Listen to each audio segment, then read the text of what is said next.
Jadi juara Liga 1, ranking dunia Persib Bandung kalahkan klub Lionel Messi. Tampil solid di timnas Indonesia, media asing malah sentil Nathan Choyaon. Weghorst mantan pemain Manchester United cuma butuh 2 menit untuk beri kemenangan ke Belanda. Justin Hubner belak-belakan tentang handball saat lawan Irak, itu kesalahanku. Media Malaysia soroti rencana Kim Panggon ikuti jejak Shin Tae-yong di timnas Indonesia.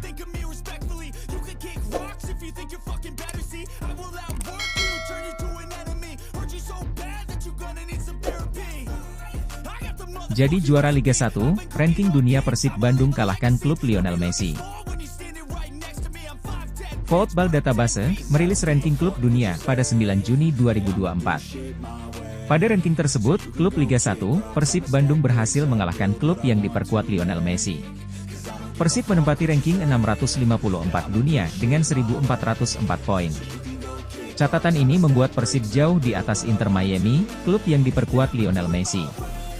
Sebagai perbandingan, Inter Miami ada di peringkat 870 dunia. Mereka mencatat 1.367 poin. Untuk ukuran ranking klub Indonesia, Persib Bandung berada di posisi teratas. Lalu, berturut-turut disusul Persipura Jayapura, Borneo FC Samarinda, Persija Jakarta dan Bali United. Sementara itu, Al Nassr yang diperkuat Cristiano Ronaldo ada di posisi 99 dunia. Mereka mencatat 1.639 poin. Peringkat teratas dunia saat ini ditempati Manchester City dengan 2.111 poin. Lalu disusul Real Madrid, 2.064, Inter Milan, 1.980, Arsenal, 1.963, dan Bayer Leverkusen, 1.938. Tampil solid di timnas Indonesia, media asing malah sentil Nathan Choyaon. Semenjak resmi menjadi warga negara Indonesia WNI pada Maret 2024, popularitas Nathan Choyaon makin tinggi. Terlebih saat pemain 22 tahun itu tampil baik di Piala Asia U23 2024 dan kualifikasi Piala Dunia 2026 zona Asia. Dalam Piala Asia U23, Nathan dan kawan-kawan sukses membawa timnas Indonesia mencapai semifinal.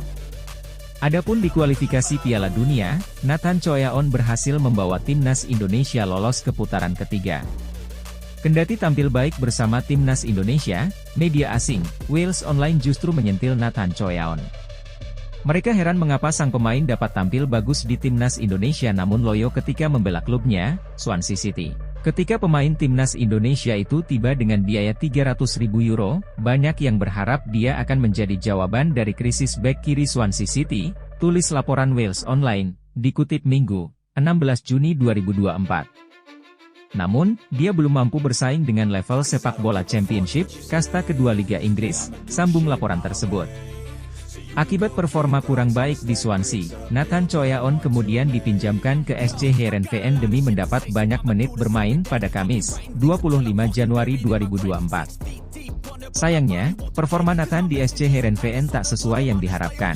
Diketahui dia hanya bermain selama 15 menit dari 4 pertandingan. Dipinjamkan ke SC Heerenveen agar permainannya lebih berkembang, namun ia hanya bermain selama 15 menit di Eredivisie, tambahnya.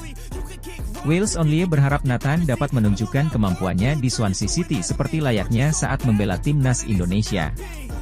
Jika dia ingin memiliki masa depan bersama The Swans, dia harus menunjukkannya, pungkas mereka.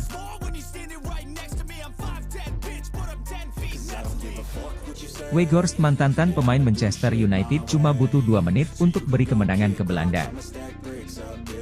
Wout Weghorst menjadi penentu kemenangan Belanda atas Polandia. Masuk sebagai pengganti, dia cuma butuh 2 menit untuk mencetak gol. Belanda melawan Polandia dalam matchday pertama grup D Piala Eropa 2024. Bertanding di Volkspark Stadion, Belanda menang 2-1, Minggu 16 Juni 2024 malam waktu Indonesia Barat. Polandia mampu memimpin 1-0 lebih dulu lewat Adam Buksa di menit ke-16. Belanda kemudian menyamakan skor 1-1 lewat Cody Gakpo di menit ke-29, yang bertahan sampai turun minum. Belanda terus menekan di babak kedua. Alhasil, pelatih Ronald Koeman mainkan Weghorst di menit ke-81 dengan menarik Memphis Depay. Mantan striker Manchester United itu kemudian mencetak gol di menit ke-83. Dia menyambar umpan mendatar dari Nathan Ake. Gol Weghorst itu menjadi yang terakhir di laga tersebut. Belanda pun menang 2-1 dan ini menjadi kemenangan ke-7 de Oranje dari 8 pertandingan pembukaan terakhir di turnamen besar.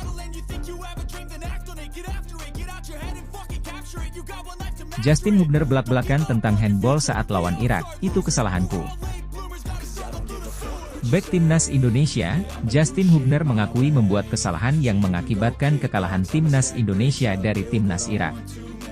Dia melakukan handball yang mengakibatkan Timnas Irak mendapatkan hadiah penalti.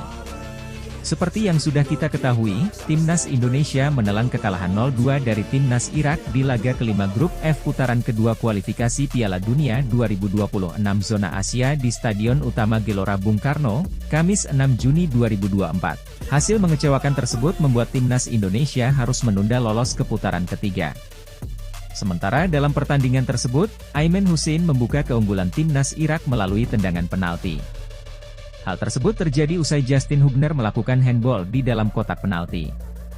Justin Hubner pun mengaku tampil baik saat Timnas Indonesia menghadapi Timnas Irak. Namun, hal tersebut berubah saat membuat kesalahan fatal yang berujung gawang Hernando Ari kemasukan gol. Ya, menurutku aku memainkan permainan yang bagus, kamu tahu. Sampai saat penalti.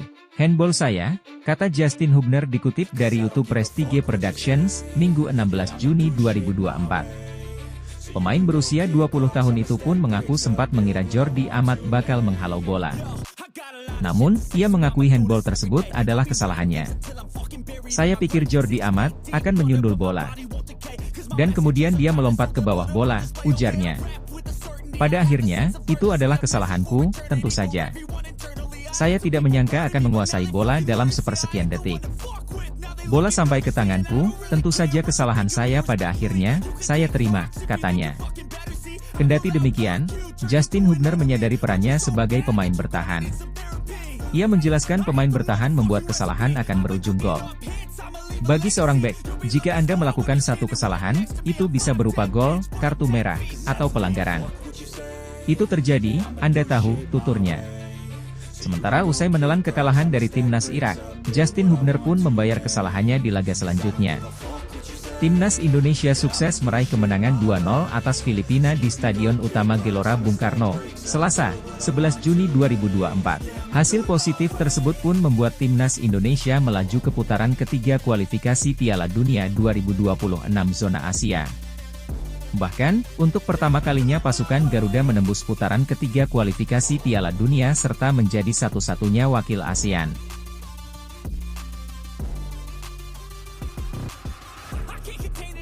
Media Malaysia soroti rencana Kim Panggon ikuti jejak Shin Tae-yong di Timnas Indonesia.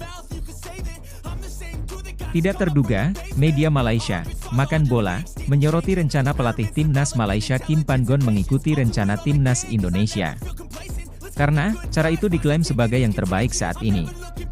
Timnas Indonesia berhasil lolos ke putaran ketiga kualifikasi Piala Dunia 2026 zona Asia.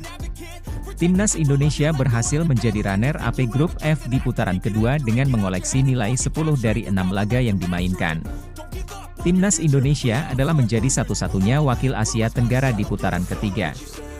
Negara-negara raksasa seperti Timnas Malaysia, Timnas Vietnam, hingga Timnas Thailand, tumbang di babak kedua.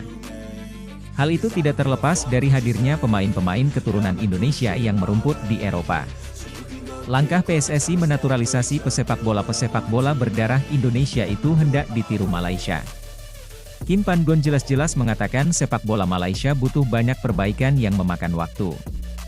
Namun, satu langkah bisa ditiru dari Indonesia, yakni mencari pemain-pemain keturunan hingga ke Eropa.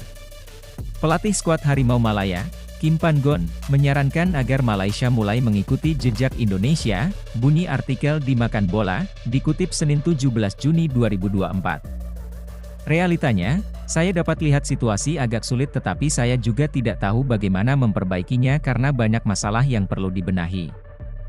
Ujar Kim.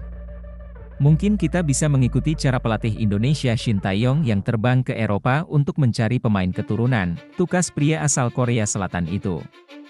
Akan tetapi, Kim Pan-gon sadar hal tersebut bukan satu-satunya jalan. Menurutnya, solusi utama adalah tetap membangun sistem sepak bola yang mampu melahirkan pemain-pemain terbaik di Malaysia.